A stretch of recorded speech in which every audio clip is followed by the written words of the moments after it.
Christopher's Clubhouse teaches comprehensive community safety. We teach children and parents and families how to be safe to avoid any type of predatory crimes. We provide them with the skills, with the classes, every way to keep themselves safe from any type of dangerous situation. We go to schools, after-school programs, Boys and Girls Clubs, the YMCA will go and bring all of our equipment. We have certified instructors that come and teach the program. In 1995, my son Christopher was 10 years old.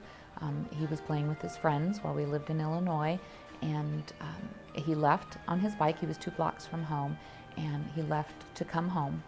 And an unknown person also followed him, and we don't know exactly what happened other than the fact that 8 days later Christopher's body was found.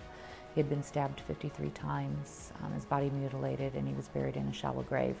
The perpetrator was caught and is in prison for the rest of his life. He was a repeat offender, had killed a little girl in our community 12 years previous, got out of prison, came back and did it again. I had told my children, don't talk to strangers. Don't take candy from somebody you don't know. Don't take a ride from somebody you don't know. And if somebody tries anything, you hit, you fight, kick, scratch, scream, bite, whatever it takes to get away. I told them to do this, but I never taught them what to do. And it was after what happened to Christopher and the research I was doing and realizing how many children are subject to this type of thing. Over 800,000 children in the United States go missing every year. About 200 children end up each year, just like Christopher, where they're abducted by a stranger and murdered within the first hour of being taken.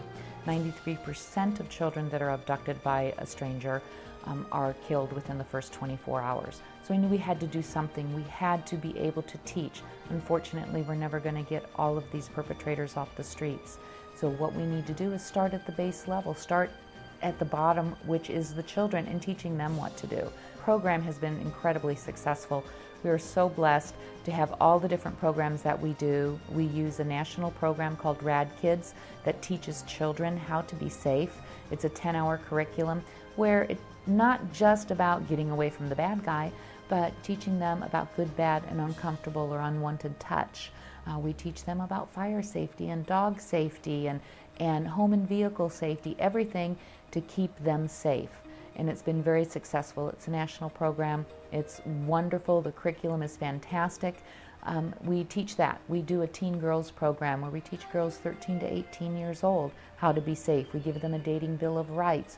We talk to them about what's important in their own self-awareness and self-esteem and what to do should they be ambushed. We teach families what to do, how to keep their neighborhoods safe, how to keep the kids in the neighborhood safe.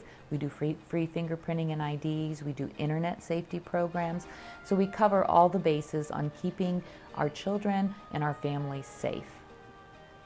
You know, last year we did a program, it was a pilot program using 10 special needs students.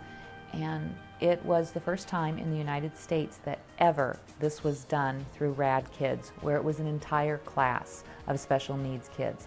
There's been other times where there's been one special needs child in a class of 15 or so, but this was the first time that the entire class was done, and it was actually the most wonderful class we've ever done.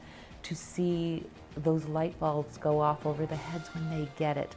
This is a population of kids that are so vulnerable.